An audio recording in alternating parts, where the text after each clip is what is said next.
He was cute. And if he can hear me, I apologize. Hey, cute guy. Stop it. Listen. Stop it. You have a boyfriend. I'm talking about you, bro. I am taken by the Lord.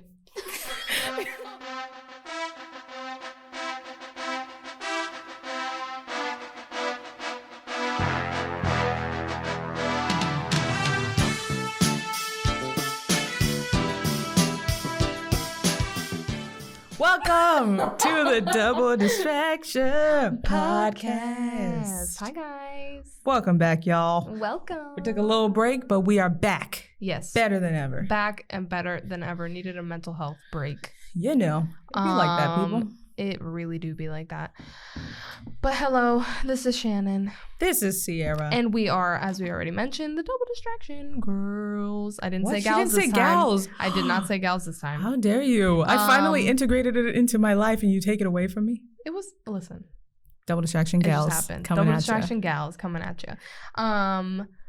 Before we get into it, just a reminder, head on over to our Instagram, double.distraction.pod. Give us a follow, like our last post, interact with us, talk to us. We would love it. Or roast us in the comments. Or What don't roast you us. like? It's fine. Let us know. And hit subscribe on our YouTube channel. Please and thank you. And anything else? I don't think so. Nope, not yet. We're working on Spotify. Not yet. I know we are say that. Working on it. It's coming. It's coming. You know, life has many things that need to be worked on. That made no sense. That made no sense. Anyway, we're trying to juggle a lot of things. Juggle? Oh, juggle. I was like, excuse me? We're trying to juggle. She's trying to drug smuggle over there. Anyway, so stay tuned. We're trying to do Spotify, get our website up and running. We'll keep you updated on that. Anyway, that's all for me. Welcome to this episode. I wanted to, okay. You can tell whenever I pick the topic because it gets a little bit sciencey. Just because I like finding out about people. I'm very much a people person and I want to know what the world is like without having to venture out too far and like get hurt. So it's like, I think it's very fun to ask a lot of questions and seek answers from other people. Right. So this episode, I wanted us to talk about arguments/disagreements. I always say /disagreements just in general, but I always say /disagreements because I've never really argued with anyone. I think the only person I can say I've argued with, maybe yelling, is my sister. I'm like, okay, but did you even watch it? My sister's like, you're not even listening. I'm like, I'm not, because you're wrong. Because you're wrong. Yeah. So it's like, that's I'm the opposite of you. Why? I argue a lot. Why? I have had a life of arguing. A cataloged life of arguing. Because I was an asshole teenager and I fought with my parents literally every day. Yeah. And then in my adult life, it just followed me, you know? Like, if I get upset, it's very hard for me not to get loud. Oh. And then everybody's like, why are you screaming? And I'm like, I say that to you when you're happy. I'm like, I'm not... Because in my mind, it's not registering as, like, I'm screaming. I'm just, like, in the moment, I'm just very passionate about what I'm saying. So I guess it comes across as screaming, but for me, I'm not screaming. I'm just loud. If I was screaming at you, you would know. Everybody always says that until it happens. They're like, why are you yelling at me? But yeah, I'm the opposite of you. I feel like I've had arguments my whole existence. Although now, like older, in my 20s, which is so weird to say. I'm only 22, so I'm a baby still. But We're both 22 and I'm a grown-ass woman. I'm a grown woman, but you know how people are like, you're still 20. Like, talk to me again when you're 30. Oh, yeah. I say that to myself. I'm like, you're 22. Calm down. I'm like, yeah, I get it, but I'm older than I've ever been, so deal with it. I'm older than I'll ever be. It's literally, this right now is the oldest I have ever been. Yeah. So just let me say that I'm old, okay? Just deal with it. Anyway, but now being older, I think I am a lot better with not just jumping straight to the argument. I try to like reel it back and be a little more civil, a little more that's calm, a good word, yeah. A little more like, let's hear everybody out, let's talk about it. whatever. The only time I have a really hard time like reeling my emotions in is when it's with my family and like a significant other. That's the only time that I have a really hard time, because I don't know what it is. Maybe it's because you feel like more comfortable with those people, or maybe just like the history you have with those people, that like fire in you like just sparks a lot quicker. But yeah, I don't know. I don't like it. I don't like how I handle confrontation. I want to talk about that as well, because I am the same way. I don't like the way that I have disagreements in general. But before, like last week, we had we posted a story where people could vote on the question, because we wanted to know what's the worst part of getting into an argument. So before I tell you what the data was, I reached out to a few people that I know are very kind of strong, and I was like, how do you feel? And I was like, what's the worst part about getting into an argument for you? So I asked, Taylor said, the regret you feel afterward. Anelli said, both sides want to be right, so the argument tends to continue or get worse by bringing things to light. My coworker Rebecca said, the negative feelings that come with it, and then afterwards, if things aren't resolved, you feel guilty, ashamed, or sad. My sister said, the lead up to the argument where things are tense, and then the start of it when you both are arguing your sides at the beginning, and there's snarky, sass listening issues. And then my brother said the outcome of the other person's emotions toward you. So it's like, before we asked the question, I realized that a lot of people, there's like a split of, is the beginning the worst part of the argument, or is it the end the worst part of the argument? And we put the question on the story on Instagram so people could vote. So what did people say? And 56% of people said the beginning is the worst part, and 44% said the end of it all. Really? Where do you fall in that? The end. The end for you? For sure. First of all, you voted. First of all, you voted in this. You're part of the 56 who put beginning. I know. And I remember putting beginning. And then I thought about it. And you know how like you can't go back and change your vote? Anyway, I wanted to go back and change my vote, because I was thinking about it afterward, and I'm like, you know what? The beginning is the easiest part. Really? At least for me. Because if I'm starting an argument, I'm already fired up. Yeah. Like I just kind of fired up. You're like a car with gas, you're ready to go. Yeah. Like it just happens. Like it's the easiest part to get into. The hardest part for me is the end. Because as I already mentioned, I have a really hard time. If I'm very, very passionate about something, I'm definitely the loud girl. I am definitely aggressive. I curse a lot.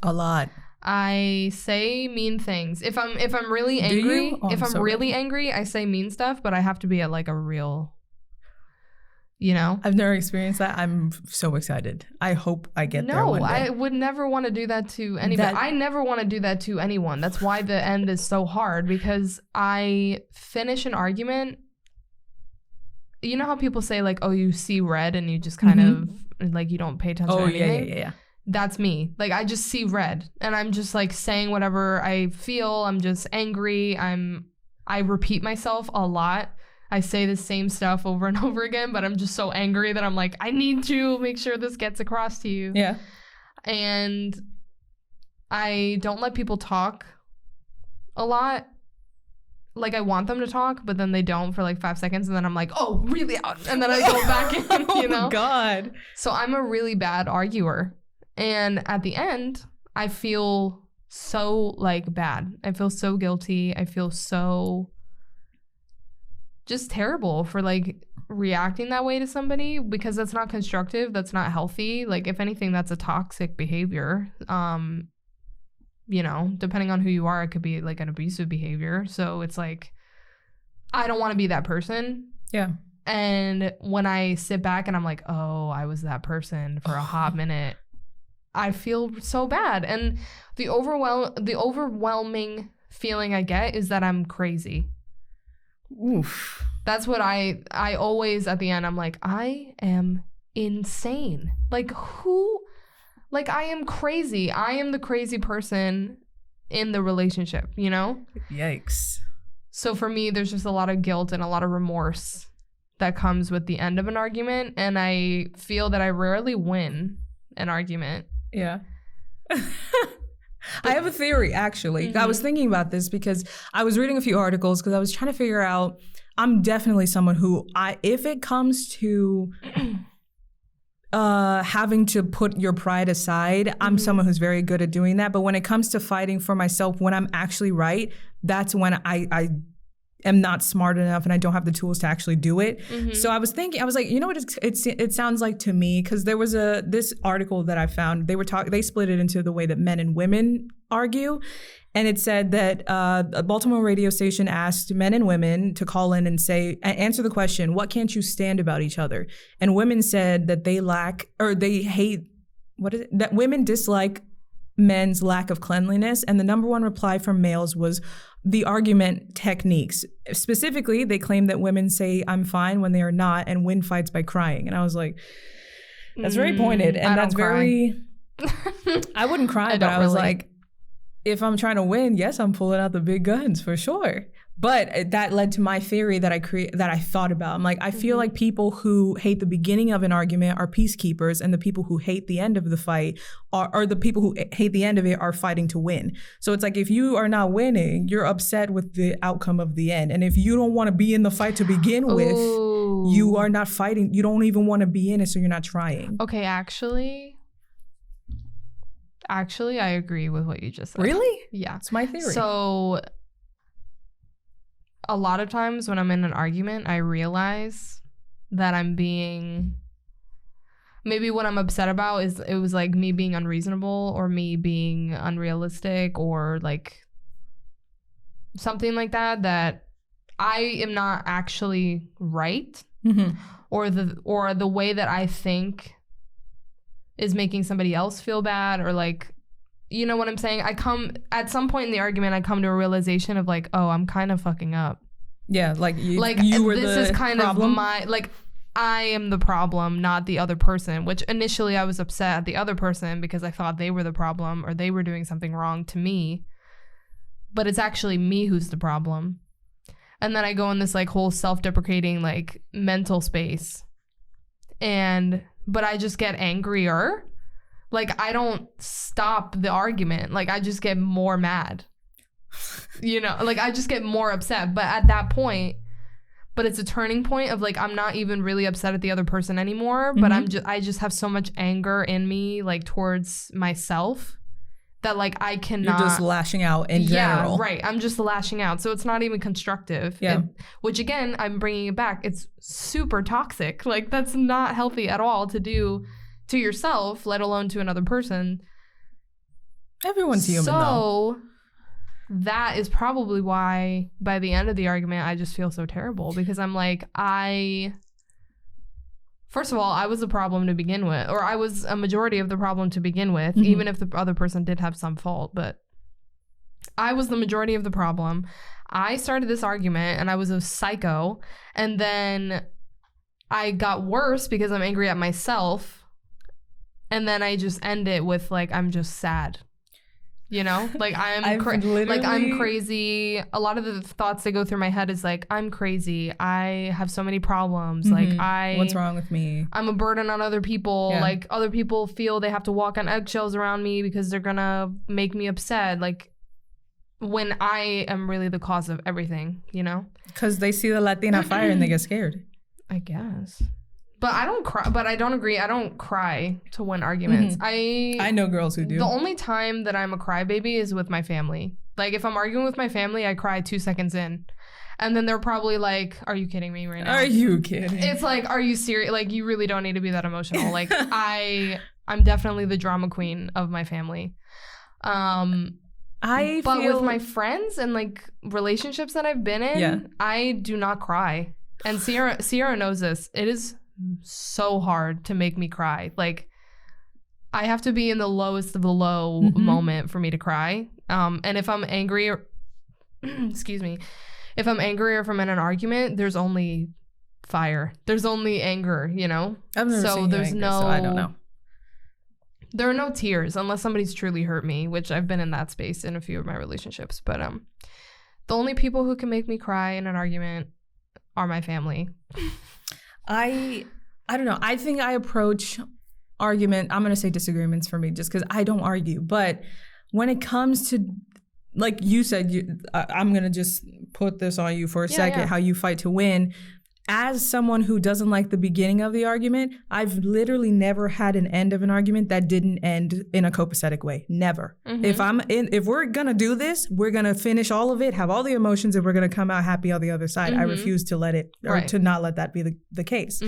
So I think when it comes to, for a long time, I remember one thing that actually, this is something that is kind of a painful memory for me because I forgot it until I was in the shower the other day. One time I was in daycare, and there's like all the coaches or whatever, the people who watch over you, they're like high school kids, and we're basically elementary schoolers. And there was this kid, I remember, he wasn't a kid to me, he if I remember correctly, I was like 9 or 10 and he must have been like 20, right? And he was like the coach for the day. And he was like tickling me. And if anybody knows anything about me to this moment, I don't like tickled. Being touched. Do not touch her. Don't touch me. I don't like PSA. It. I don't know. It's like I've always been like, I'm like, don't touch me. Especially without my permission. I'm like, I hate that. So he was tickling me and I was laughing, but I was like, stop. I was like, stop. And then he was like close to me. And so I swung my elbow and I hit him in the rib. And then he was like, do you know what you just did? And I was like, no. And by the way, I'm a straight A student, but at this point, everybody likes me because I'm very much a people pleaser. So Mitchell was like, do you know what you just did? And I was like, no. And I was like, he's like, I just got my appendix removed. Are you out of your mind? And then he grabs me by my arm, takes me into the office, and I get written up, and I was bawling. What? And I was like, what? He said, I just got my appendix removed. Right. And I was like, supposed to know every detail of your life? Like, and so like for years, I was like, my mom had to come pick me up because I was in trouble. And they were like, get her out of here because you get a referral and like, I don't know, you go home. And I was sitting, I'm adult me. I'm in the shower and I was like, how was I supposed to know that? And also I'm a child. Why am I in trouble? And they actually wrote me up for it. And I was like, all I could remember is from that day, I was like, I always lose arguments because I'm like, it's my fault. It doesn't matter what it is. I'm like, I did it. So it's like, I was so upset about that. And I'm like, recently, what I've been trying to do, like even with you or just like my friends or people in my life in general, I'm like, if I have a problem, I have to stop everything. I'm like, okay, can I tell you something? And people, because I'm very jokey, people think, they're like, oh God, what's happening? I'm like, I didn't like such and such or whatever. And it's like, it gets very hard for me to even say it because I'm like, I don't want to ever, I said this in a different episode and I will stand by, it's like the last thing I ever want is to be a burden in somebody's life or like make it difficult for no reason. I don't want to ever do that. But I think in that way, I do that too. But it's like when it comes to arguing, I'm like, if you're right, then what's the problem? Why shouldn't you fight? But it's like, I don't know. I think arguments are hard for me because I don't want to win. I'm not trying to. So it's like, but then it's like I should try if I'm right. And then it like just a bunch of things kept coming to mind. Like my mom, when she listened to the podcast about how I told you my middle school teacher who told me to shut up or whatever, she's like, I never knew that. I was like, because at that point you'd already talked to him. He already told you it was my fault that I was failing or whatever. So you already had the side of the story. Why would I try and change the narrative when I'm the problem? So it's like, I've never thought to fight, even though like, you know how like in court, it's like you get the court, they tell you you're guilty, not guilty, and that's the end of story. Even though some stories, it's like there's more to it than what was shown. I don't know. I think now I've come to realize I'm like, you have to, if it matters to you, you have to fight. I struggle, I don't know, this is very contradicting, but like I also have that mentality of me that I don't want to be a burden on other people, and like if something bothers me, like I don't want to bring it up, or I don't want to, or like if something's wrong, I don't even want to talk about it because I'm like, no, it's fine. Like I a lot of times just like hide things. And I think a reason why I'm so explosive is because for me to get to that point, it had to have been like a lot bubbling in me, you know? So for the majority of my existence day to day, I try to avoid argument. Like I don't, again, and I've already said previous, like I don't like arguing. I don't like how I argue. It makes me feel bad about myself. It makes me feel like I'm being a bad friend or person to other people. So I don't want to put myself in that place. And I don't want to be a burden. So I just kind of, I am a culprit. I say like, no, I'm fine. Like, I'm fine. Me too, nothing for different reasons. Like, I'm okay. Like, nothing is wrong, kind of, you know? Because I feel like a lot of times it's on me. Like, it's because of my expectations, or it's because of my this or my that. Like, then I'm the same. Yeah, it's never somebody, or, well, I mean, sometimes it is, but I don't think of it as like, oh, it's somebody else's problem. It's usually like something wrong with me. And then I get to a point that I'm like, you know what? Fuck that. It's your problem. I'm like, you know what? Fuck that. It's your problem. What is your issue? And then that's like, you know, when I get angry and whatever. And then I regret it immediately after. But the reason I say that I'm fine when I'm not is, we talked about this also a different episode. Where do you stand on the silent treatment? Because I'm a silent treatment giver, but not because I'm like being petty or whatever. But for the same reasons you said, I'm very exposed. If I'm actually mad, I will. If you poke me, it takes 2 or 3 times, and I'm like, you know what? Remember when and then it's like everything that I've ever thought about this person comes out, and it's like, it's never in a positive way. So I have to give the silent treatment. Otherwise, I'm like, I will ruin everything that we have right now. And it's like, I have the tools to do it right now, and I don't want to. But it's like, when you grow up being a silent child, it's like you learn to listen. And when you hold on to the information, you could use it for good or for evil. But it's like, I don't want to be that person. Yeah. So I normally am silent for like an hour, and then I'll come back and be like, sorry. And then I'll talk about it. Yeah, no, I will bother you until we talk about it. That's me. You're the poker? Because I can't sit. I feel like my anxiety plays a role, because I will sit there. Let's say, okay, we're in an argument and you're giving me the silent treatment for whatever reason, and you're gone for like hours, right? I'm also a leaver, so yes, I would be gone. I will sit there. Like, you'll be gone, like, you know, thinking about it, getting your stuff out, whatever, while I'm in the next room having a panic attack, because I'm just thinking over and over and over and over again about, like, oh, what do they think of me? Do they hate me now? Do they this, that, and the other thing? All the what ifs come into my head. So I will sit and I will agonize. For all the hours that you're gone, I will be having a mental breakdown, and I will be crying, and I will be, you know, it's just not... That's also not healthy. So the reason that I'm not a silent treatment person is because I am scared of that part of me, and I don't want that to happen. So I would rather talk about it now, this second, as it's happening, so that we can get everything done, everything out, and then I don't have to go through my panic attack, and we can resolve our issue, right? But sometimes that's not the healthy way of doing things, and I recognize that in like my logical headspace. But when I'm overly emotional and anxious and all that stuff, I don't think about that. All I think about is, I just want this to end. I want us to be happy, and I don't want you to hate me. So let's just handle it right now. I don't think about what's the healthiest way of looking at let's sit back for a second and contemplate the arguing styles that we can no. Yeah, I do. No. I'm just raw. I'm just very driven by my emotions. Yeah. So if I'm in an emotional state, all bets are off. Like, I don't think logically at all, you know, which also plays into how I argue, because I'm not thinking at all. I'm just pure emotion. I'm just pure rage, you know, or hurt or sad or whatever. Because in an argument, you're not always angry. You might just be hurt, and it comes out in an angry way. That's why people never makes any sense. No, it does. That's why people can never tell if I'm actually hurt. I go, because I do the same thing. I'm like, I disagree. Like, actually, no. Yeah. But I also, throughout this process, while I was thinking about these things, I realized the reason that I'm so, I guess people would say I'm opinionated. I don't think I have opinions. I think I just am stylistically, like, I know what I like and what I don't like. And in my mind, I'm like, if I present everybody with what I do and do not like, there's very little room for them to piss me off.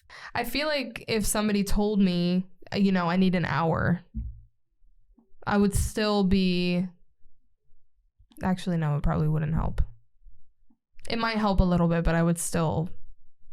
in my own head, I would still go through my thing. But it might help a little bit to know, like, okay, they do want to talk about it, but yeah. But people that just like, I'm standing there and you just like sit there and it's like a brick wall and you're not saying anything. Like you're just sitting in front of me and not speaking. Mm-hmm. It makes me so angry. Because it's like, I've never been in a... It's like, I'm trying to work this out and I'm trying to like reconcile. Whatever, and I just feel like you're not listening. I feel like you're just sitting there and I'm like, who am I talking to? Like, why are you even here? Yeah. If you're not gonna, like, what? But you know, I always play devil's advocate. The first thing I thought, I was like, it's probably because you're repeating yourself. They're like, I get it. Or I'm just angry and I'm yelling, and who wants to talk to somebody who's yelling? Like, you know what I'm saying? Oh, that's true. I always think about it in the aftermath, and I'm like, well, who would even want to interact with me? I'm so bad. Who would want to speak to me? Like, I'm so bad at if you're confronted by somebody who is screaming at you, I laugh. Why? Which makes them mad. Oh no. I don't know. I'm so bad at, because another problem that I have, I don't think it's a problem for me, but other people don't like it. Regardless of what emotion I'm feeling, angry, happy, sad, whatever, I always tell jokes. So it's like and I don't know if it's just my family or like if we do that, but it's like one of my favorite memories I have is my mom was mad at me. She was yelling. She's like, I'm sick of this. She's like, this is the last time, blah, blah, blah. And she's like in my face and like I'm leaning back and she's yelling at me and then she spit on my face and she finishes yelling and I was like, I just take my finger and I wipe my face. I was like, you spit on me. And then she started laughing and I was like, see, look, people can't be mad at you if you make them laugh. And I'm like, that's just always been my go-to. But some people do not like that. They're like, no, I'm not joking right now. It makes it like less. But it's like, I don't ever like anything to be heavy. It's like, I don't care. But if it's like an actually serious topic. No. When Kobe Bryant died, I was in the middle of crying, and then I threw the tissue in the garbage, and I went, Kobe, and then I missed, and then I started laughing. Like, that's just who I am. I don't want I don't want any of it to be, because this is a good moment. Kobe Bryant is one of the healthiest people on the planet. Dies, gone forever, never coming back. Do you really think the argument over women being mad at the cleanliness, are you gonna die? Is it gonna kill you? From either party. That's the thing though, because then you gotta decide who's wrong. I'm not fighting to win, so I don't know what that's like. But I don't know. It's never worth it, in my opinion. I'm like, it's not worth it. But is it worth it to never have the argument at all? No, you should have the discussion, not an argument. But I don't know. I mean, yeah, with that logic, you can let everything go. I do let everything go. It's not I do, but then people get mad at me. But then it builds up and then you explode anyway. You're right. You did say that in a previous episode. You were like, because I know you're not. It happens with everyone. Yeah. At least in my experience of people that I know, with myself, with my family, with friends that I've had, whatever, always. Very true. You're not going to talk about it now, but it's going to be there. And then how do you think resentment builds? It's because this person has done so many things to you that you weren't okay with, but you didn't tell them about it. So now it's just sitting in your body, and now you resent that person. Or now you dislike that person. Like, what? If you just talked about it as it happened, you wouldn't have anything to be resentful for. You wouldn't have anything to be angry about. You know? Well said. And that happens with so many people. Very true. And I've seen it, like somebody has so much anger inside of them that the smallest thing triggers them. It's because somebody who has never in their life stood up for themselves or like spoken their mind or like things that bother them and things like that. Hello. You have so much anger inside of you. I don't know, yes, I do. Okay. It's inside. I take it out in the gym. Right. You have so much anger inside of you.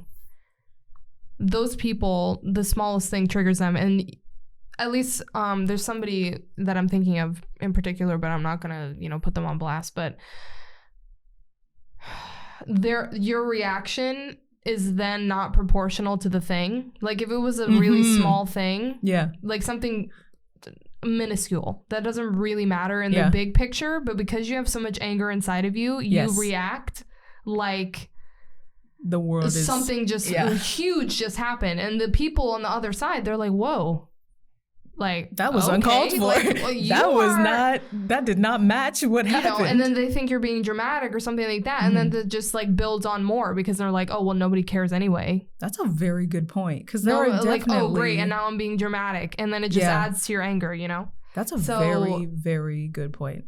Because I've seen people who get mad. I'm like, whoa, calm down. But I didn't put together that there was more. It's not because of the current issue. It's because of everything.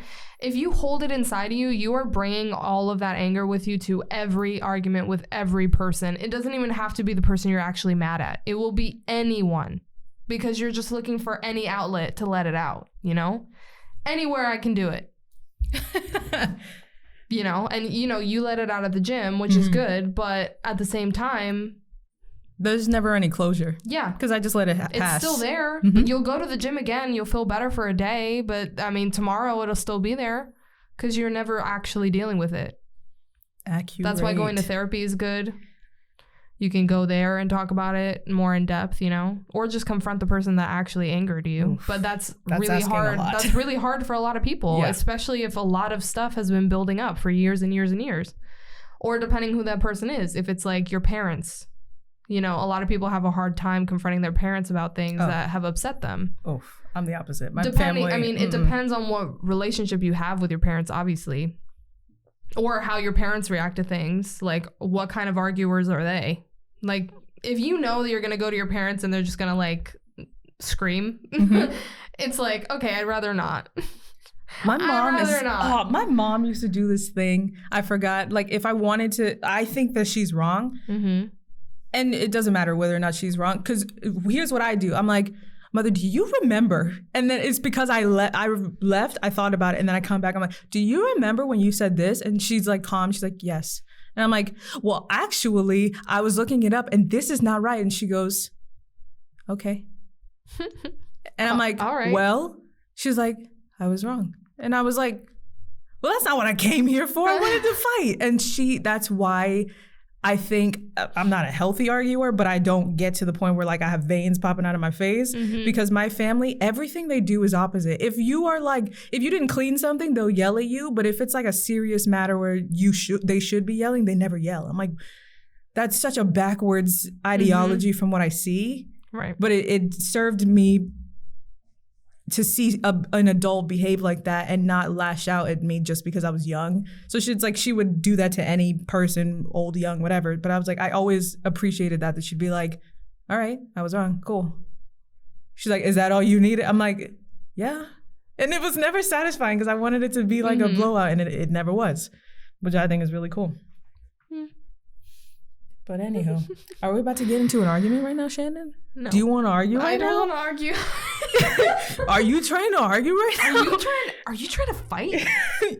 No, but I wanted us to keep it light because I knew this could be a very heavy topic. So we got some debate topics that I want your opinion on. Okay. Listeners, weigh in, please, because some of these are worded in a strong way I may or may not agree with, Shannon may or may not agree with, but we want to see your opinions. Yes, we want to hear what you got to say. How do you argue? Are you ready? You want to get into this? Let's get into it. All right, first one. As soon as I looked at it, my computer closed. Okay. Good. Best fries, straight, curly, or waffle? I have a very stone cold answer. What is your answer? Curly, always. What? Curly fries are better than the rest of them. I actually don't know. You're a fry connoisseur. Okay, because here's the thing. I really like curly fries, but sometimes they're spicy. They're supposed to be. They're the only seasoned fries. That is not my favorite thing. Oh. I don't like, if you guys want to know anything about me, I'm very plain Jane. Recently in life, I've been adding some more spice into my food and things like that, but very plain Jane. So I have to go with straight fries are my favorite. Wow. And then I will drench them in salt and ketchup. Correct. You do that. You know what I do? I put salt on the fries. I put like a whole like village of ketchup next to it. And then I put salt on the ketchup. No, you don't. You put salt on the ketchup? Yeah. Because if you put salt on your fries, sometimes the salt doesn't like stick to the fry. So like if by chance salt fell off of that fry, I got you. The ketchup has salt too, so don't even worry about it. I order my fries without salt. When I get straight fries, I get them without salt. Without salt? And they make them fresh. I'm sorry, fast food people. I'm not doing it on purpose. I just don't like salt very much. I like curly fries. Okay. Next. This one is strongly worded. Chocolate is trash. White chocolate is better. Totally agree. I agree. Absolutely agree. I hate chocolate. I'm not a chocolate. I hate chocolate. The only time I'll eat chocolate is if it's with nuts, because I really like nuts. Or like caramel. I'm so weird because I contradict myself.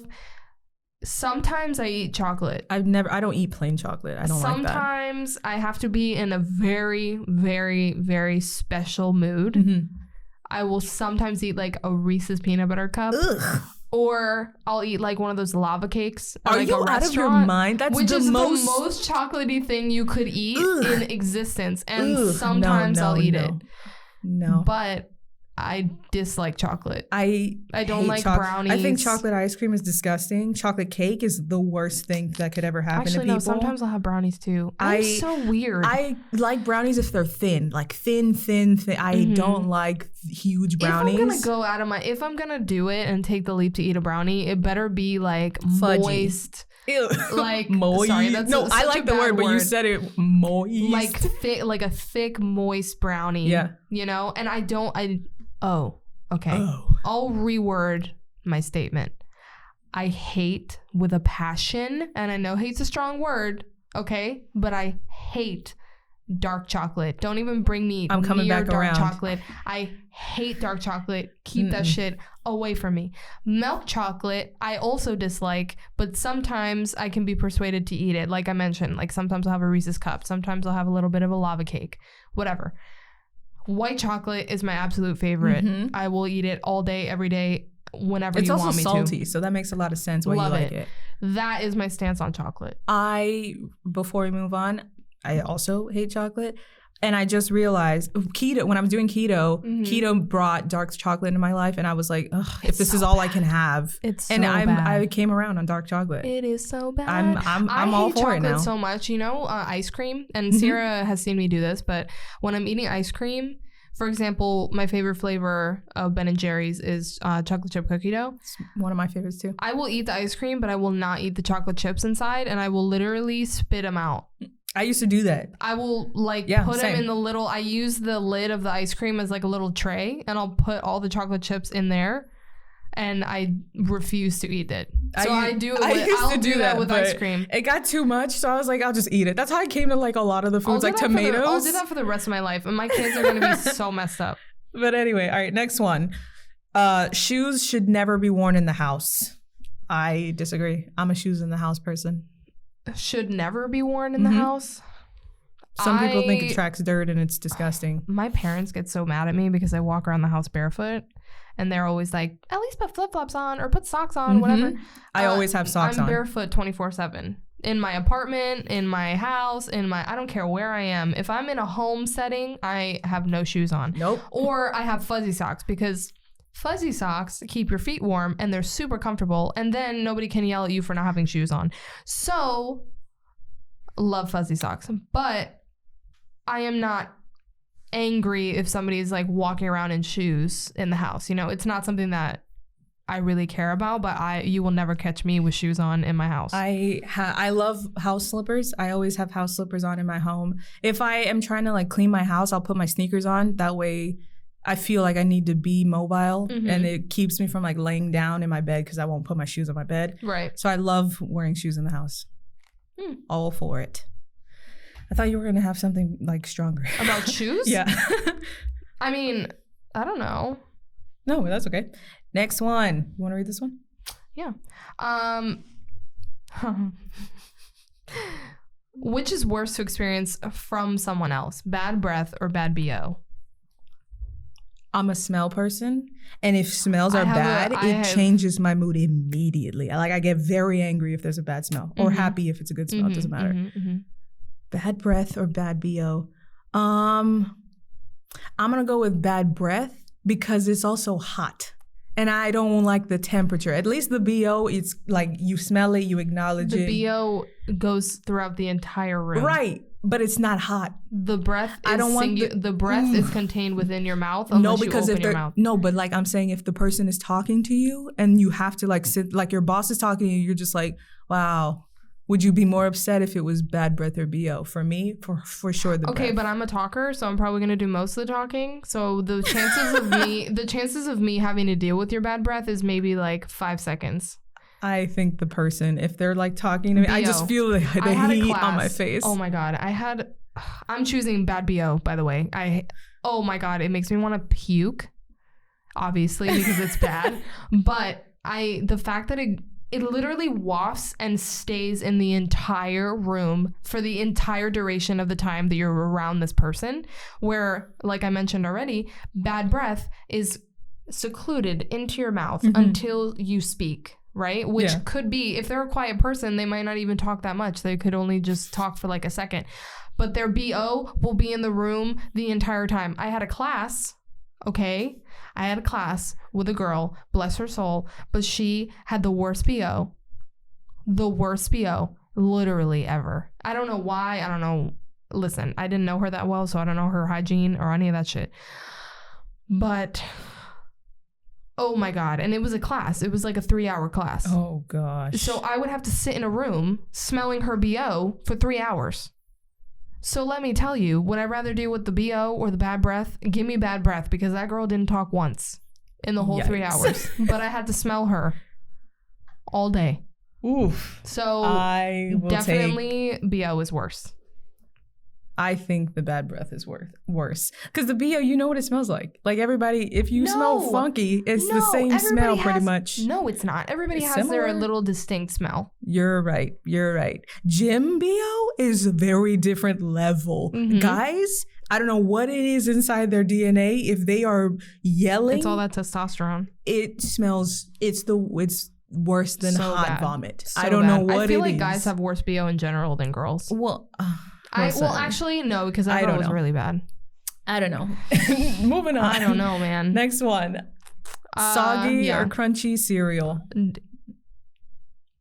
What's your answer? I feel like soggy. Ceara. I like it to be like a soup. I knew in the back of my throat. You know what I love? Knew my favorite you were gonna say my favorite soggy. thing and is I don't know when what that phrase was. I knew in the back of my throat. Who has ever my said favorite that? thing is when I get a bowl of Fruity Pebbles and they soak up the milk and it's like a mush. Oh my God! Just like a delicious fruity mush. A shiver went through my entire body. I don't when you said like that to when me. It crunches. I don't like Soggy it. cereal is like, I love it. You know when like you wet a paper towel, yes, and it's just like, and the paper starts dissolving, yes, and it's just like, I like it. That is what soggy cereal in for me is, and I love that's it. Disgusting. So you're one of those people who put the milk in and then you swallow it almost whole. No, crunchy cereal all the way. No. Frosted Flakes, they get soggy so quick. I love when they make the milk delicious. Oh yeah, when they're soggy. Favorite cereal milk. Sorry, you can tell I'm passionate because I'm stuttering. Cinnamon Toast Crunch has the best cereal milk. What are you talking about? Crunchy cereal all the way. I like soggy cereal. It just is better. Ceara, remind me never to eat cereal with you. But I'm also the kind of person, you know what else I do? My sister does this too. When I eat chips, I learned this about myself recently. I don't like crunchy foods. Unless it's like hold it in your mouth until it's yes, I put the flavor on my tongue, hold it, and then I chew it. I've always done that. Oh my God. I don't like, that's why I hate crunchy cookies. I'm like, who are you? I hate that. We're the opposite then, because I like crunchy chips, especially if they're really salty. No, I like it like soft. Tostitos Cantina chips are the saltiest things I've ever had. And they're so good. They're so good. All right, you want to read the next one? Yeah. Okay, wearing your own clothes to school is better than uniforms. I actually don't have a strong opinion on this. However,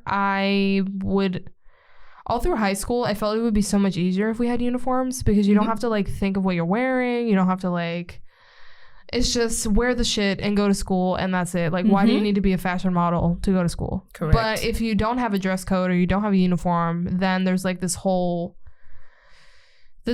like high school judgment of like, what are you wearing? Where are your clothes from? Why are you like looking like a slob? Why aren't you like posh and fancy or whatever? And then all the girls. Is that how the people at your school talk? No, I was just using like the people in my school were awful human beings. But actually, I take that back. Not all of them were bad. I'm sorry. Not that they're listening, but I feel like having uniforms would have been really annoying, because if you're in it, like when you're in it, you hate it. But from somebody who didn't have uniforms, I felt like it would be so much easier to have uniforms, just because you kind of skip all that clothing judgment, and you can just not even think. I could have woken up 5 minutes before I had to go to the bus and just put my damn uniform on and go to school. I used to wake up at like 4 a.m. and like do my hair, like pick my outfit, do my stupid high school makeup that I didn't know what the hell I was doing, go to school. I would still be late for the bus. Like who? Like, I am team uniform all the way. I don't think anybody should be able to wear their own whatever. What you wear, what we tell you to wear, you learn what we tell you to learn, then you can do whatever you want after. Do you know how high schoolers work? I'm talking middle school. I'm talking about middle school. High school, all of the grades. Everybody uniform till you leave. I mean, I like uniforms too. I appreciated being able to wear my own clothes, but uniforms would have been easier. Yep. Although I feel like an argument for not wearing uniforms is like you're able to self-express. So maybe like if you didn't have uniforms, you wouldn't be able to like find yourself in a certain way. But then at the same time, I'm 22. I still don't know who the hell I am. So it's like, I do know who I am, but you're still figuring it out. I don't think I was at a really good place until I was graduating undergrad. So it's like, did having no uniforms help me? Not really. I don't know. I'm of the very, very small camp of people who think school should be basically jail? Like a dictatorship. Jail, yes. And I want you to suffer until you are done. But people already suffer. That's fine. And then when you're done, you're free. You did your time. Have fun. No, because then you have to go to college. And where are the rules? Where do they instill any rules? Where are the rules? Our professors come in, no uniform, drunk, hungover. What are you talking about? Arby's. Eating Arby's. No, anyway, next one. You want to read it? Yes. Sorry, that sounded so weird. Dance and cheer are not sports. Hardcore. Disagree. Me too. Disagree. I was like, for a second, I thought you were going to agree. Are you out of your... No, because I dance. I didn't do cheer, but I was like, are you... The things that they're doing, first of all, the cheerleaders have to do everything the football players do, and the football players aren't even working as hard as the basketball players, courtesy of Taylor, who likes to shit on football players. Don't got to get on each other's shoulders and like fly in the fucking air and do all that shit. Like conditioning. Oh, yeah. The cheerleaders have to do everything the football players do. And they have to smile. Listen, and they don't have protection. I did... both. Football? You did football? Yeah, I played football. That would have been fun, actually. No. I was a dancer for 14, 15 years, something around there. I think my last class I was like 15. If I was 14, I don't know. And I was a cheerleader in college for a semester. Also, if you don't believe that cheer is a sport, watch Cheer, the series on Netflix. Watch that, and then you can shut your mouth, because cheerleading is 100% a sport. I messed up my ankle. I mean, it was already fucked up from soccer, but I messed up my ankle so bad. My ankles are gone, basically. They're there, but they're like hanging by a thread, the littlest thing, and I'll have ankle pain for like a month, like 3 months. But speaking from... Dance is a sport because of just all the... I mean, ballerinas. I was not a ballerina, but you hear the stories all the time that they break their feet, they break their toes are all messed up. They're hours and hours and hours of training and practice, and the mental abuse, the physical abuse that they endure. If you can look at that and say that that's not a commitment equal, or if not more than sports, come on. What are you doing? Come on. And cheer, to have to work out, lift weights. I used to have to go to weight training every day, 5:30 a.m. until like 7, just to be a cheerleader, And then if you're doing co-ed cheer, which is basically like male and female together, like doing stunts and things, these girls, I mean, I was a flyer. Like, you would get thrown into the air. Like, I didn't even know how high I was. These guys are strong as hell. They are holding you with one hand sometimes. These dudes, imagine like a football player-sized dude chucking you into the air. You don't know how high you are. You don't know who the hell's gonna catch you. You have to have full, you have to have full trust and full commitment in like your partner and things like that. So, and people get hurt all the time. People have concussions, broken bones, ACL. Like the ACL thing happens to cheerleaders too. Okay. Well, next one. Which is better, time travel or space travel? Time travel, space travel. Time travel or space travel? Ooh. I want to say time travel. And I'm assuming that means forward and backwards.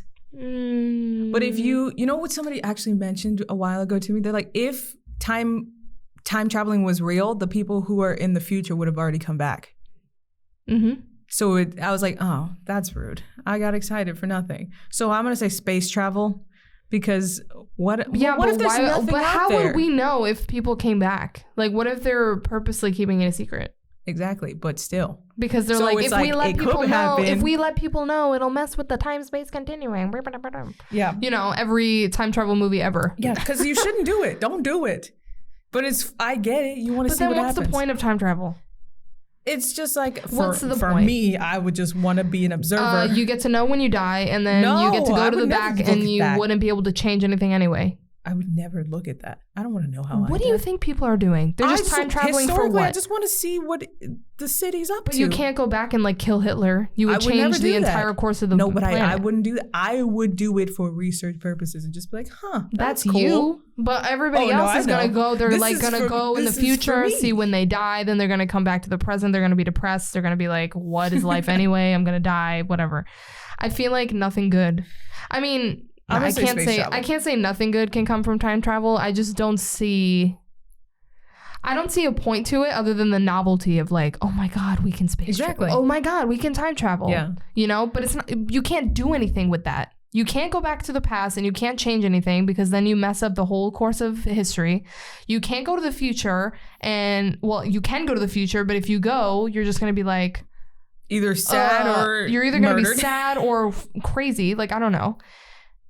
Also, I can't believe that time travel would be like a mainstream thing. When they first come up with it, you know that's going to be like on lockdown with the government. Nobody's going to tell anybody. Somebody said in a podcast that I was listening to, they're like, they were like, time travel would be so backed up for Hitler. There would be so many people going back to try and kill him. And I'm like, what? There'd be a line to kill Hitler. I was like, that's a weird thing to even visualize because why? But you couldn't do it. Why is that the one? Why is that the one? I wonder what would happen. A lot to the history. Like, I wonder, truly, honest question. If time travel comes to be and somebody goes back and kills Hitler, right? I wonder, like, what we would have been dead and overpopulated long ago. There would be no 2020. You think? We would have all of the advances we've made already. First of all, Jewish people are one of the smartest groups of people collectively and objectively. Not because I'm trying to give them, but they suffered. So the suffering is what made them. So never mind. Maybe I take it back. The suffering is what makes people better. So if they never had to suffer, who would be the new Jews? Is this the black people's time to shine? Is this our moment? I guess. I don't know. I'm just curious I'm just curious how history would be changed. Because, I mean, listen, World War II was horrendous. One of the worst things to ever happen in our history. The Germans are still apologizing today. Right, exactly. So it was awful. But a lot of advancements came from as a result of the war, throughout the war, right? Technology, I think, whatever. As far as I know, a lot came from it that could be potentially seen as good, but it's like, at what cost, you know? We probably would have come up with that stuff anyway, don't you think? Yes. So we would be dead sooner, in my opinion. I don't know. Probably. What's your answer? I mean, how many millions of people died throughout the war? I mean, So many millions. There's some that they're still discovering. So we would have been. No, I'm agreeing with you that we would have been. We would have been like overpopulated for sure. Oh my god. Maybe there wouldn't be as many Asians. The only a benefit of time travel would be that you could go in the future and see how all this climate change shit is affecting the world. That's what I was saying. You said no. When did you say that? I was insinuating. I was like, you get to see what happens. Oh, yeah, you can go. But I don't want to see what happens to me specifically. Go to the future. Take a picture. Take a picture of the Earth or the ground or like whatever's left. Every major city in the world. Yeah. And bring it back to the present and be like, yeah, you want to know what happens if we don't change shit? Right. Because they're going to believe you from the future. They think the world is flat right now. Whatever. They're like, the world is flat. There's nothing going to happen. I don't know. I guess I'll go with space travel. I don't know my space travel as well. I don't know my answer. That's too much power for a man to be like, let's see what happens in the past and the future and the present. You know what I want? I want ocean travel. Deep sea exploration. Amen. Honestly, it's our least discovered thing on this planet. Although it's terrifying. That's why it's terrifying, because we don't know what's in there. That's so scary. But anywho, all right. Okay. Ketchup versus barbecue sauce. You can only one. Oh, I said that totally wrong. You can only one for the rest of your life: ketchup or barbecue sauce. Barbecue sauce. I hate ketchup. Disgusting. I despise barbecue sauce. That was easy. Moving I hate barbecue sauce with a passion. Next one. Ketchup. You know what my dad does? My dad mixes barbecue sauce and ketchup. See, and he eats innovative. It, and he eats it together. So that's innovative. We like that. No, good on him. I just don't like barbecue sauce. No, I was about to fight you for your dad. I just don't like barbecue sauce. So every time he does it, I'm like, that's gross. No, I think that's a good idea. That's how some barbecue sauces when I get ribs and stuff, I can't. I get wings plain. I get ribs plain. You eat ribs plain? Mm-hmm. I don't like barbecue sauce. Oh my god. I didn't know that. That's a sin. I don't like barbecue sauce. That is a sin. You can't eat barbecue without barbecue. What is wrong with you? I do it all the time. I'm disappointed. Or I've done it all the time. I am disappointed. Next one. You said this to me and I was like, I'm putting it in here because I'm disgusted. Let's fight about it. Ketchup on mac and cheese. It is so good. What is... First of all, it's yellow and red make orange. Ew. Imagine that disgusting orange slop. You don't like orange? Not from a noodle. Ketchup is so good on mac and cheese. Ew. No. Listen, this is all because of my grandma. Sweet. This is all because of my grandma. When I was little and I used to go to her house, she would put ketchup on my mac and cheese and I liked it. So I've eaten it ever since. Also, ketchup and rice is good. Yeah, ketchup and rice is fine. Ketchup and rice is really good, but I don't really know what it is. Maybe it's like the salty of the ketchup mixing with the mac and cheese and the salt. Cheese. You have a problem. Oh, I do. But it's fine. A real sodium issue. So ketchup on mac and cheese. Oh, fight me. Despicable. Fight me. My brother, fun fact, my brother used to eat that as pretty much his only meal every day. Ketchup and mac and cheese? Yes. Ooh. Ketchup and mac and cheese every day. Good for him. When he was a kid. And I'm like, the smell. Ooh. Me and my sister, we gagged just thinking about it. Maybe I'll make some today. Maybe I'll make some today. I got some ketchup in my house. Next one is a hot dog is a sandwich. Fight me to your dying breath. It is a sandwich. In my head, I'm saying no. It's a sandwich. But I don't get angry. Like, I'm like, okay, it's a damn sandwich. Like, it's a sandwich. Who cares? Okay, a sandwich is bread with meat, cheese, and condiments. What is a hot dog? A bread with meat, cheese, and condiments. It's shaped different meat, but honestly, is a burger a sandwich? 1000%. Yes. Yes. I would say a tortilla or a taco is a sandwich, but it's not the same kind of bread. It's a different thing. Tacos are not a sandwich, in my opinion, but they're pretty darn close. People love to come for me. They're like, it's not. It's its own thing. A hot dog is its own thing. You can't just make up your own things. It has to fall somewhere. No, it doesn't. You're about to, if you bring up gender or something in here. I was not going to bring that up. But no, it doesn't. Yes, it does. It doesn't have to have a category. Yes, it does. Why? Because where are you going to put it in the supermarket? With the meat. Exactly. You put the hot dogs with the meat. You put the bread with the bread. Exactly. And then when you put them together, it's a sandwich. Fine. I don't know. I'm still conflicted on it. Next. Taking naps is lame. Honestly, I don't know that it's lame. But I refuse to take naps. Because you think they're lame, yeah. Okay, because I'm the type of person, if I take a nap, I'm going to bed and I'm not waking up until the next day. I can't, I don't have it in my body to nap. Yeah. Like, I can't just do like a 20-minute. Like, close your eyes and then get back up. No, I can't. I won't wake up. Either until the next day or like 5 hours later, and then it's the nighttime anyway, so time to go to bed. Guess we're going to bed at 4 p.m. People, yeah, I don't know. And also, like, whenever I wake up, like the few times in my life that I have taken a nap, very rare and far between, you wake up and I just feel shitty. Like, I don't feel good after I take a nap. Put a pin in that right now. Oh. Pause it right now. I'm team I hate naps. Okay. What is the question? Taking naps is lame? I agree. I hate naps for the very reason you're talking about. When you take a nap, you wake up, your mouth is dry, you're lost, your eyes are crusted, your hair is always weird, and you're like, what day is it? What time is it? Who am I? I hate taking naps. And like, there have been times I take them because I'm like, I have to close my eyes right now because I haven't slept. Mm-hmm. And then 5 hours later, I'm like, what? Oh my God. And my throat is always like so dry. And I don't understand what it is about sleeping. I wake up, I'm fine. Mm-hmm. Napping, I wake up, I feel like I've never drank anything before. Sorry, continue. I've never sipped water. I hate taking But naps. That's pretty much it. Like, I can't constructively take a nap. Like, my day is gone pretty much. And I feel bad after, and I got nothing done. Oh yeah, if I don't get nap, I guess I don't get energy from taking naps, which I think is the argument for a lot of people. Of like, I feel better after. Oh, like, I feel more awake. I feel more ready for the day. I feel more whatever. No. What happens to me is I'll take the nap, fall asleep for however many hours, and I always say, like, the math checks out. For every 1 hour that I nap, I'm up for 3 more hours. And I don't like that because it's like I'm supposed to go to sleep. Yeah, how am I supposed to go to bed at night?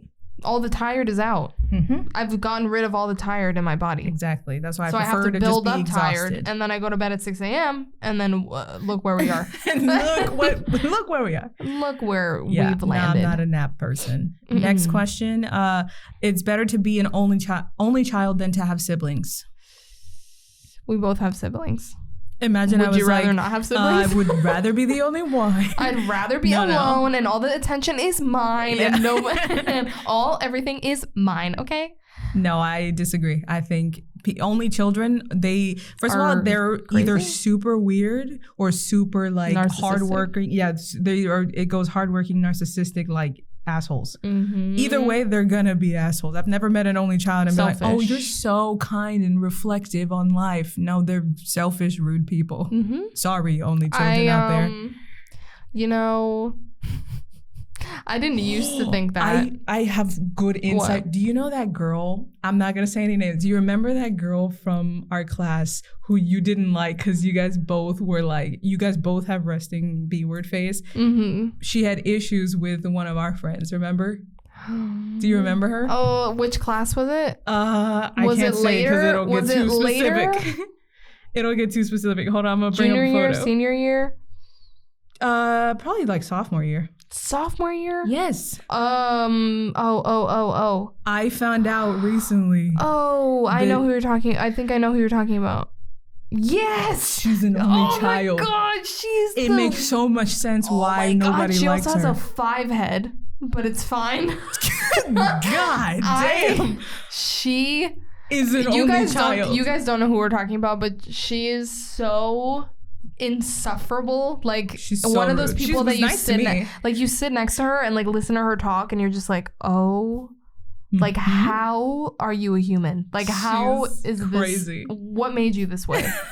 Now we know. Oh my God. The fact that she's an only child is why she is that way. Okay, great. So I'd rather have siblings, not only because I love my brother, but because only children suck. They do. No, I'm sorry. They do. I'm sure a lot of the listeners here who are only children, I'm sure you're very nice if I met you. But my experience with the only children that I have met. I've met a lot of only children. Including this girl. I've met a lot. They're all pretty much the same. Significant others of mine, they're psychos. Yeah. The people that have been in my life personally are I've never met an only son before. I've never met.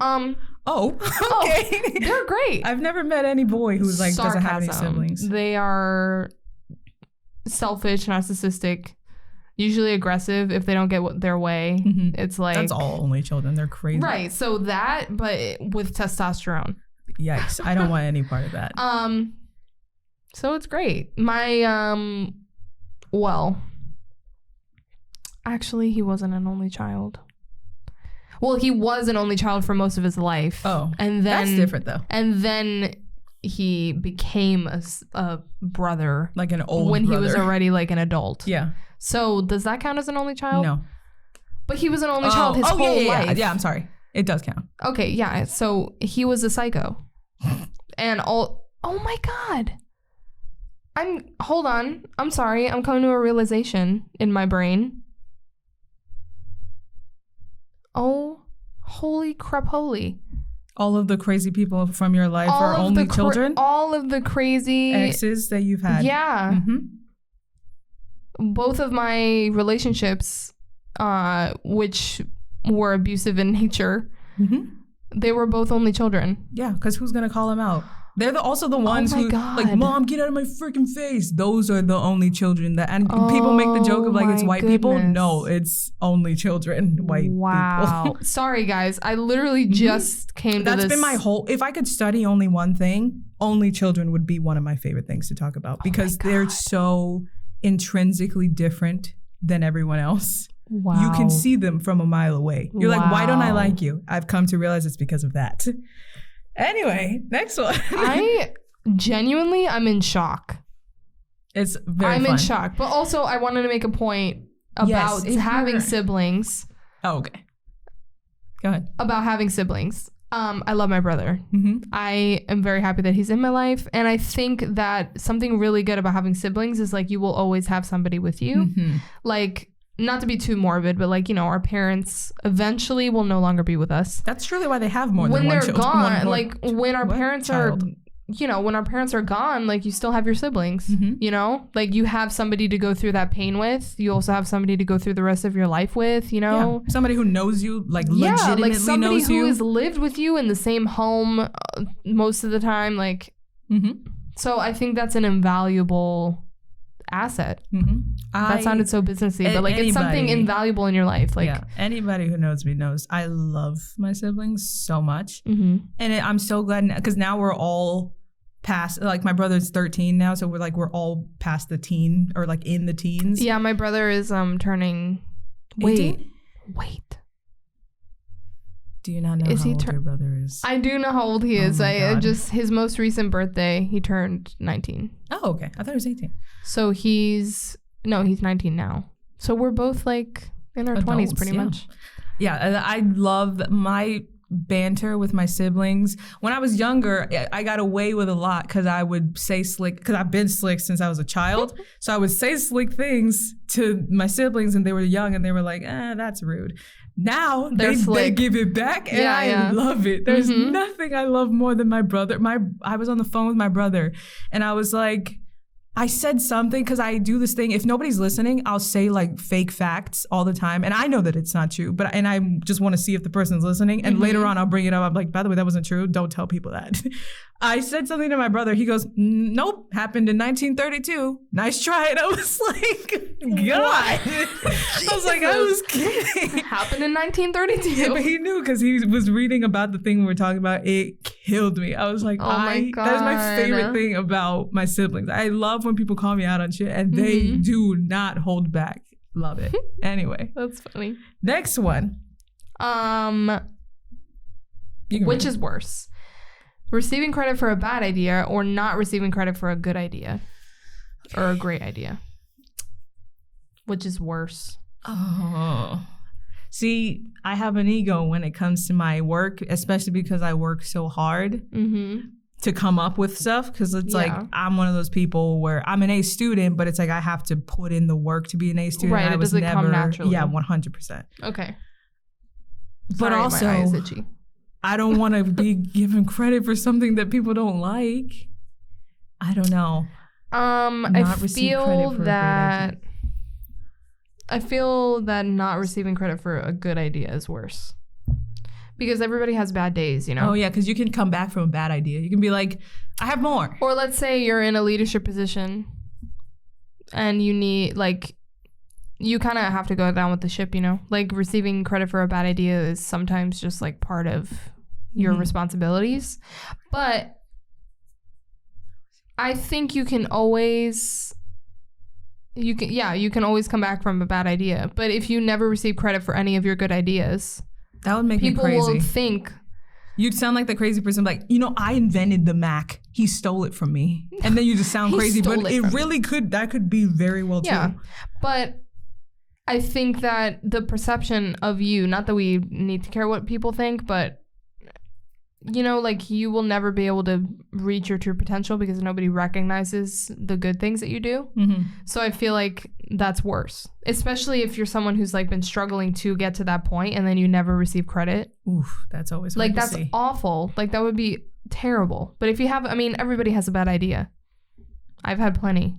Oh, I've got mountains of them. Every day, you want them? You want my bad idea? I mean, I'll tell you. I'll give them to you. So yeah, I think not receiving credit is worse.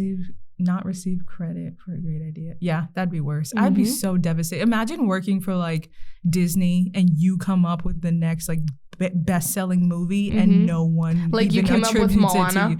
Yeah, you came up with Moana and nobody even cares that you. Oh my God, that would make me so sad. That I would never contemplate suicide ever just because I never get to that point. That's probably one of the few things that would make me be like, why am I even on the planet? That would make me so sad. Like, what did I work for that for? Yeah. Oh, anyway, I made that a little dark. Sorry. You're fine. Okay. This one, I didn't see this online. I remembered it because somebody yelled at me about this. Brush your teeth before or after you eat breakfast. I was in my dorm and these dudes were like coming down the stairs yelling and me and my friends are sitting there. We're like, why are they yelling? And then they're about to walk out. And then one dude comes back and he goes, hey. And we're like, yeah. He goes, do y'all brush your teeth before or after you brush your teeth? And we're like, we all looked and I'm the first one to answer because I'm like, before, you maniac. Why are you walking around with your crusted lips from 12 hours that you've been, not 12 hours, I know people are not sleeping for 12 hours. For the many hours you've been resting, you're just gonna crack open your lips and shove an egg in there? Are you actually insane? No. But I understand the argument of why. They're like, because then you want to brush your teeth. But I'm like, just what? No one's gonna be like, oh, your breath smells like waffles. Eggs. Waffles? Really? Pancake syrup? Are you kidding? Are you kidding? Are you for real right now? Are you a child? I don't even eat okay, but also my argument for this is I don't eat breakfast. Oh, I eat breakfast. So you're cheating. Obsolete question. I brush my teeth definitely before. Like, why? Because some people want to eat before they get ready. Because they want to be like completely fresh before they leave. I get it, Imagine but no thank you. Okay, but also the crust of the night will then alter your food. Like, it's going to taste shit. You realize you're going to be eating your plaque. People argue the toothpaste changes it too. Like, you can't drink orange juice. Yeah, it makes you fresh and clean. Right, but wouldn't you rather be like, it clears your weird moment? It clears your palate to enjoy a fully nutritious and tasty breakfast. Whereas you will be eating your own plaque and bacteria and like dried saliva on your mouth. Brush your teeth before breakfast, you psychopath. Yeah. Done. I'm glad we're on the same page. Excellent. Done. Because that man really tried to say it like his friend was wrong, and his friend went, ha. He went, ha. And I was like, yeah, there you go. Brush your It's an freaking obvious, teeth. It's an obvious answer. Anyway, I don't want to get into race, but let's just say there's a specific race of people that do everything backwards. Everything backwards. Anywho. Next question. Giving people cards for celebrations is a must. Absolutely. Yes. I put this for you because how are you gonna just like give a thing and have no cards go in the garbage? I don't care. Don't give people cards. It's the thought that matters. Right, but if your thought's going in the trash, be better. Then those people are trashy people. I keep my cards. Trashy. I keep my cards for at least a little bit. You keep them for. I keep them. Read the card, set it down. Now I give myself a 24-hour situation because I used to literally read it, put it in the trash. With the person standing in front of you? No, not in front of my mom. Sent, like the last time my mom sent me, this was 3 years ago, she sent me a birthday card and I called her and I was like, thank you, mother, for the card. It was great. She crossed off some stuff. She's like, they ruined it by saying, you're like my beautiful daughter. Great. I love you. You're like a friend. She crossed off friend. She's like, I'm not your friend. And I'm like, love it, mother. Always keeping me in check. My parents used to say that to me growing up. Yeah, my parents still say it. We're not your friend, okay? Like, do I look like parents. What are your little friends? Like, okay. But she gave me the card and I was like, wow, that's so nice. Thank you. Never send me a card again. She was like, what? I was like, you know I hate cards. I'm gonna put it in the trash. I'm very, very, very minimalist. I don't want to have anything I can't use. That's what, remember we were shopping for gifts. You're like, oh, this is cute. I was like, useless. You're like, what about this? I'm like, useless. What are they gonna do with this? You're like, it's pretty. I'm like, pretty doesn't pay the bills. Yeah. I think I like giving cards. You are definitely a card giver. And it's nice. And I like get receiving cards. And don't get me wrong, I have not kept every single card that I've ever received in my life. I've kept cards that are like of moments, like momentous things, like my 18th birthday, or like something from a significant other, or something that holds some kind of value to me. I will keep them. And I'll keep the other cards for a certain amount of time and then I'll dispose of them in a responsible manner. Cards. But I think it just adds something, you know, because let's say I don't know. Get dark. What if there's a party and you can't personally attend, but you give somebody a gift and then there's no card? Oh, that's different. If you, but that's just an example. Like, I think different. Or gifts? In the future, like if you leave a party and the person wants to look back on the gifts and stuff, they can read your message, and it's like, I feel it adds something sentimental to the gift. Whereas, like if you just give somebody something and you're like, poof, there you go. I'll come back around then. I'll take card and a gift. Don't give me just a card. A card is not a gift. Alone? Yeah, a card is not a gift. Yeah, no, a card is not. A card on its own is nothing. Okay, I can live with that. I'll take a card if it's with a gift. I'm still going to throw it away. The only caveat to that is if you write like a letter and it's inside the card. Because then the letter would count as the gift. A letter is a gift? We are different. A letter, okay.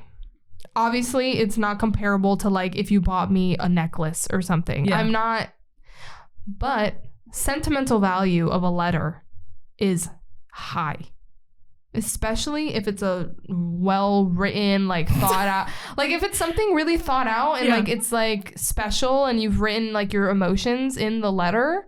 If it's like a bullshit letter that's just like, oh, happy birthday, blah, blah, blah.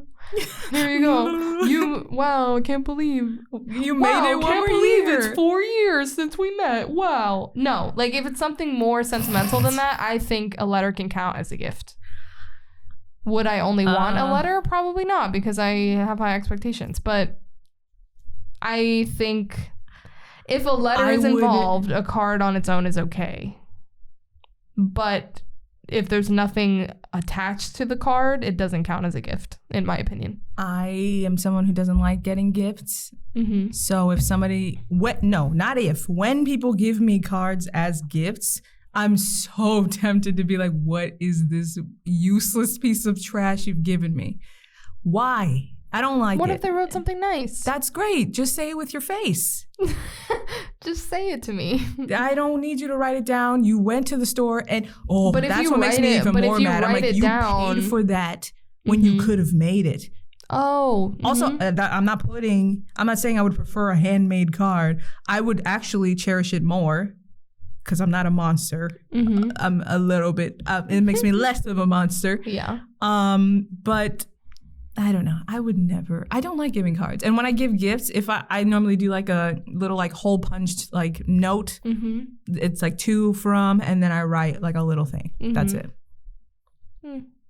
I feel like also cards and like writing something in a card makes something more tangible. Like, I can say things all day, right? But, like, we'll forget a moment. If you look back on a card from that moment, you can read it and kind of be brought back to that, or, like, remember what somebody said to you. If somebody has, like, I mean, this is an extreme example, but if somebody is no longer in your life for whatever reason, you can, like, look back and remember those times with that person. So I don't know. You're right. Cards, I understand your point as well, that they are, sometimes they're pretty useless. I mean, why, you know? Mm-hmm. The way that a card turns into not useless is if you put thought into the card rather than just like, I bought this at Walgreens because I was late and here. And they just wrote like love their name, you know? That useless. I didn't need that. You could like I didn't need it. Send me a photo of it. If it's a card that you bought and you wrote a little note in it, or it's a card with a gift or something, it adds value. It's something you can look back on as a memory. I'm big on memories. Thanks to my mom. I got it from her, but I'm big on memories. So I keep things. I'm not a hoarder. Like, I'll get rid of useless shit, but if it has some kind of value, I'll keep it. That's the way it should be. But I just have a broader category of what I consider useless. And some people don't like it. Sorry. Just side note, I'm wearing one of those bralette things that goes around your neck, mm-hmm. like a halter top kind of. Mm-hmm. My neck hurts. I've only been being dragged down. I know. Listen, I didn't realize that they were so heavy. Anyway, Give it the program. I have only been wearing it for like maybe 2 hours. Maybe. Like an hour and a half. And my neck already hurts. Like, why do I own this piece of trash? Anyway.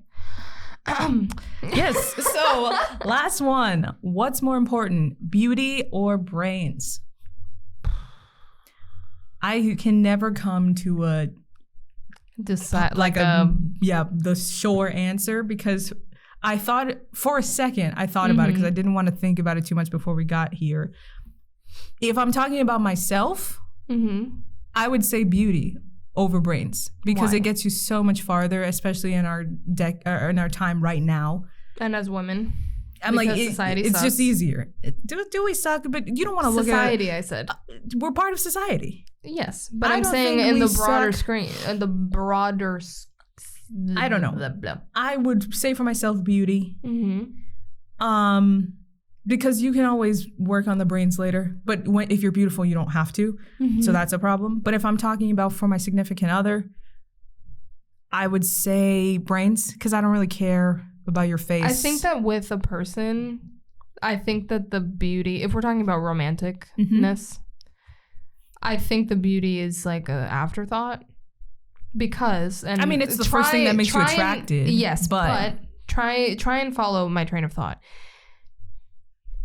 If you see somebody that you're interested in romantically, you, at least for me, like, you don't like sit there and you're like, oh, are they hot?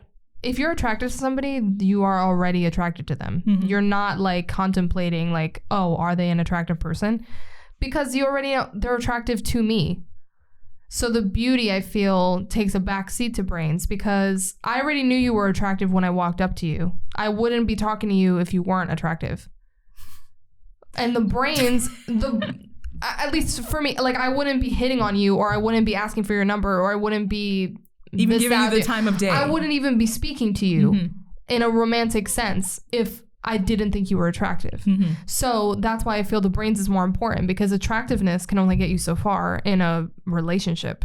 If I think you're attractive, I go to talk to you and you're a dummy, like you don't know 4 + 4 is 6. Is 8. Imagine I said it wrong. Imagine I said like 9 by accident, and then I look like an idiot. They think I actually think it's 6. They're like, wow. But anyway, the reason that I think brains is more important is because attractiveness in a relationship can only get you so far. If I speak to you and I've realized that we can't have like an intellectual conversation, or like a conversation, period, then I'm no longer interested, regardless of how attractive you are. Unless, I guess the only exception would be if you're on like looking for a one-night stand or something, then the attractiveness would matter more. So I think that brains is more important than beauty, because I don't know. Beauty is just like, okay. It's interesting because it's already there. Like, I already know you're hot. Yeah. Like, tell me about you. Like, who are you as a person? Yeah. That's why I say it changes, because like I said, for me, I would say beauty. Not that I'm saying I think that I shouldn't be of substantial information. But I think, like I said, I think you get farther in life and you get to do more and be more and experience more. Like this girl that I knew from high school, she's beautiful. She's like 6 feet. She's like 6'1". She's the one I told you. She went to the Cannes Festival or whatever on a ship with her and a bunch of other models. And I'm like, she's one of the smart. She had a better grade than me in my algebra class, and algebra is my shit. I was like, girl, I almost said her name, but she's wicked talented. And I was like, live your life. But I don't think she would be where she is based off her brains. If she wasn't beautiful. Yeah. So it's like, I don't know. But I just realized for the people around me, I would say brains, 100%. Because I'm like, I thought about who I would want to be with. I want them to be smart, and I want them to be, again, I want substance. And then I thought, what about my children? I'm like, it would be so sad if they were ugly. But I can teach you to not. Them. Oh, I love them now. I would ugly, love them, not but ugly. You'd have a hard time probably. I agree with you. That's what I'm saying. I don't want them to suffer. Like in the broader scape of society, beauty matters more. Yeah. Which sucks, but to get yourself in the door, I mean, beauty helps. Yeah. You know? So it's like I want my kids to be nice looking. Yeah, I was gonna say at the end of the day, I want them to be nice. So I want them to have brains. But I hope they're cute. Which is why I'm saying like cute. Brains truly at the end of the day is what matters more. You know? Yeah, because truly, brains is what is more important. If we only live to be like 30, beauty, I would say beauty, because I'm like, we're running out of time. I don't got time to learn all the things on the planet. But we live to like 100. You gonna stop looking good at like 40 at best. What? At best. My grandma is like 60 something and she beautiful. Is beautiful. First of all, I'm not talking about for me. Have you seen my mother? My grandmother and my mom. But I'm thinking of my grandma because she's older. She's still beautiful. Like, come on now. Listen. If you don't take care, like a Spanish movie if you don't take care of yourself throughout your life, or if you were ugly to begin with, then you'll look ugly. Okay. If you were ugly to start, then you're gonna be ugly. But I think if you just take care of yourself, like I think if you try and be as healthy as you can, I don't know what my grandma has done, but anyway. If you try and be as healthy as you can, I mean, you'll be fine. Even my grandpa is a good-looking guy, and he's old. Yeah. I'm done. I don't know. Okay, then I guess I'll lock in my final answer as brains. I'm brains. More important. I'm brains for sure. I acknowledge the importance of beauty, but I think at the end of the day, it's brains. I'm still teetering. I still think it's very important. But I will pick brains. The one thing I don't like is the people who pretend that they don't see attractiveness. They're like, oh my God. I was one of those people. They're like, I don't even see if you're ugly or not. I just care about your personality. Inside. Yeah, I used to be like that.